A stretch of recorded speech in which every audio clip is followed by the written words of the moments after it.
對於腦中風同腦疾病而導致身體偏癱嘅人士嚟講，無法使用患側嘅上肢做一啲日常生活活動係最大嘅問題。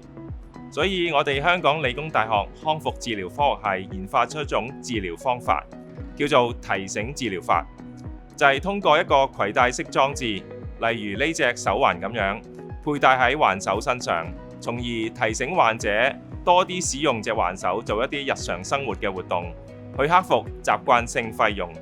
有咗我哋呢個最新嘅閉環技術，我哋可以通過檢測患側上肢同埋健側上肢嘅活動能力，從而調校出適合患者嘅提醒次數，令到提醒治療法更加精準同埋個人化。另外，呢個攜帶式裝置可以聯繫手機程式，患者可以按住手機程式裏邊治療師俾嘅家居運動，從而促進佢嘅康復同埋大腦嘅可塑性。好，李女士，你呢個禮拜都好勤力咁樣做運動喎。係啊，林姑娘，但係我隻錶冇乜點震過，係咪代表我運動量唔夠啊？唔使擔心，我哋一齊睇下。嗱，呢個圖表就係手錶所顯示嘅數據啦，顯示緊你環手嘅活動量。咁呢條虛線就係我 set 俾你嘅目標活動量，睇下你達標㗎，好多時候仲做超多運動添。原來係咁啊！咁我要更加俾心機做運動啦。最近我發現我隻手有力咗好多，之前有啲動作我做唔到，好似執積木嘅遊戲啦，我用咗手錶同埋手部運動之後，覺得容易咗好多。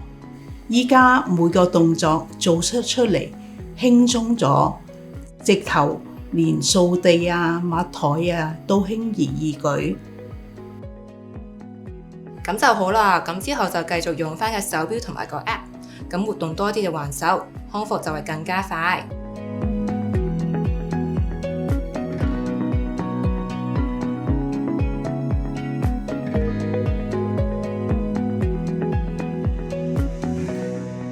我都要啲空間㗎嘛，唔可以每秒咧都望實佢，逼得佢緊，又影響到一家人嘅關係。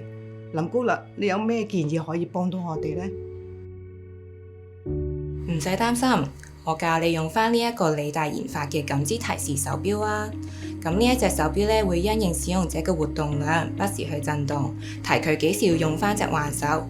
咁有咗提示就可以保證翻每日嘅運動量，鍛鍊翻好隻手。咁呢份係感知提示手錶嘅使用手冊。咁嚟緊增山你要每日戴8個鐘。咁手錶除咗固定提醒你做每日訓練，仲設有震動提示。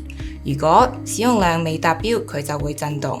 手錶每震動一次，你就做3下治療師指定嘅動作，咁就得㗎啦。記得連接埋我哋研發嘅訓練 App 一齊用，佢包含治療師為你訂做嘅運動，有影片示範。App 同手錶亦都會顯示你每個動作嘅活動範圍夠唔夠。完成晒成組訓練之後，你可以反映練習嘅難度同埋痛楚俾治療師去參考，咁去調節翻個運動嘅強度，咁樣你就可以持續居家訓練啦。咁就好啦，有佢提我唔怕唔記得啦。係啦，咁以後我出街都可以放心啦，提醒工作就交翻俾手錶啦。透過今次研究，我哋驗證到可穿戴式閉環提醒治療法對腦中風同腦疾病患者嘅上肢功能同日常生活嘅康復效果。如果你都想環手喐多啲，生活自理多啲，少啲靠人，即刻掃描呢個2維碼參加我哋嘅研究啦！名額有限，先到先得。